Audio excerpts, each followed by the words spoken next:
అరుణాం కరుణాతరంగితాక్షీం ధృతపాశాంకుశపుష్పబాణచాపాం అణిమాదిభిరావృతాం మయూఖైః గురుడిత్యేవ విభావయే భవానీ.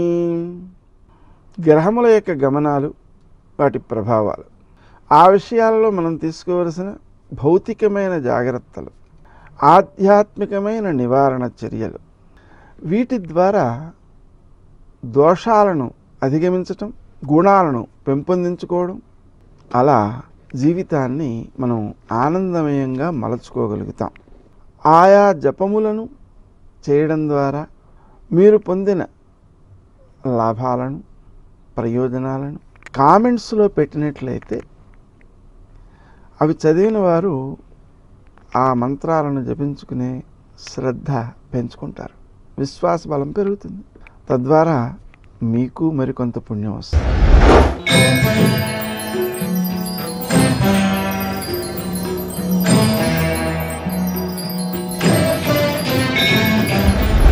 మేషరాశి. ఈ రాశి వారు తాము ఆచరించే కార్యక్రమాల్లో విజయాలు సాధిస్తారు. విశేషించి వారం ప్రారంభంలో అధిక వ్యయాలు అయ్యే అవకాశం ఉన్న దృష్ట్యా మీరు స్వయంగా ఖర్చు పెట్టడం కాకుండా ఆత్మీయుల ద్వారా ఖర్చు చేయించడం మంచిది. వస్తువులు నచ్చాయి కదా అని చెప్పి వస్తువు యొక్క విలువ కంటే ఎక్కువ ఖర్చు పెట్టడం అనేటువంటి దానివల్ల తర్వాత ఖర్చు అయిపోయిందనే బాధ కలుగుతుంది. మాట్లాడే తీరు అందరినీ ఆకట్టుకునేదిగా ఉంటుంది. తద్వారా మీరు చేసేటువంటి పనులలో జన సహకారాన్ని పూర్తిగా పొందగలుగుతారు. ఆ సహకరించేటువంటి వ్యక్తులు కూడా ప్రభుత్వ సంబంధమైన అధికారులు కానీ, రాజకీయ నాయకులు కానీ, పలుకుబడి గలవారు కానీ, వారి యొక్క సహకారంతో మీరు సకాలానికి పనులను పూర్తి చేయగలుగుతారు. విద్యార్థులు నూతన విషయాలను తెలుసుకునేందుకు ప్రయత్నం చేసే సందర్భంలో విషయాలు పూర్తిగా అవగాహన చేసుకోనందువల్ల కొన్ని ఇబ్బందులను ఎదుర్కొంటారు. ఆ రకంగా ఇబ్బందులను అధిగమించడం కోసం శ్రీ హయగ్రీవాయ నమః అనే నామాన్ని జపించుకోవడం వల్ల ఎక్కువ మేలు కలుగుతుంది. ఆలోచన విషయంలో కొంత ఆందోళనకు అవకాశం ఉన్న దృష్ట్యా ఏ నిర్ణయాలైనా సరే తీసుకునేటప్పుడు ఆందోళనతో వెనక ముందులవుతూ ఉంటుంది. అలా కాకుండా ఉండడం కోసం మీరు శ్రీ దుర్గాయ నమః అనే నామాన్ని జపించుకోవడం ద్వారా సరైన నిర్ణయాలను సకాలంలో తీసుకోగలుగుతారు. విశేషించి శత్రువులపై మీరు విజయాలను సాధించగలుగుతారు. ఆరోగ్యకరమైనటువంటి విజయం వలన మీరు ఎక్కువ మేలు పొందుతారు.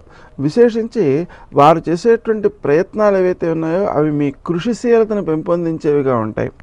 ఆ కృషిశీలత పెరిగి మీరు చేసేటువంటి పనులలో నైపుణ్యాన్ని, గౌరవాన్ని వృద్ధి చేసుకోగలుగుతారు.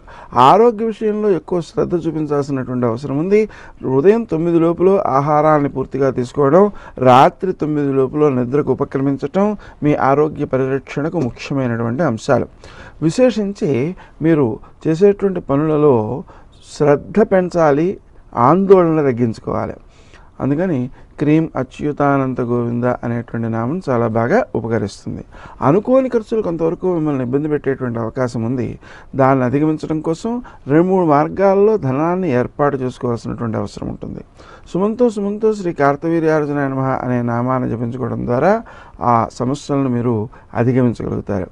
విశేషించి మాట్లాడే తీరు ఇతరులకు అపార్థాన్ని ఇచ్చేటువంటి అవకాశాన్ని ఇచ్చే అవకాశం ఉంది దృష్ట్యా మీరు తక్కువగా మాట్లాడడం, ఎదుటి వ్యక్తిని మాట్లాడనివ్వడం, మాట్లాడిన దాన్ని అర్థం చేసుకునేందుకు ప్రయత్నం చేయడం మంచిది. మీకు రావలసిన సొమ్ము ఉన్నా అది రావాలనే పట్టుదల మానసికంగా పొందనందువలన ఆ సొమ్ము రావడంలో కొన్ని ఆటంకాలు ఏర్పడుతుంటాయి. అందువలన సుమంతో శ్రీ కార్తవీర్యార్జునాయ నమః అనే మంత్రాన్ని జపించుకోవడం వల్ల ఆ పొందాల్సినటువంటి సొమ్మును మీరు పొందగలుగుతారు, నష్టపోకుండా ఉండగలుగుతారు.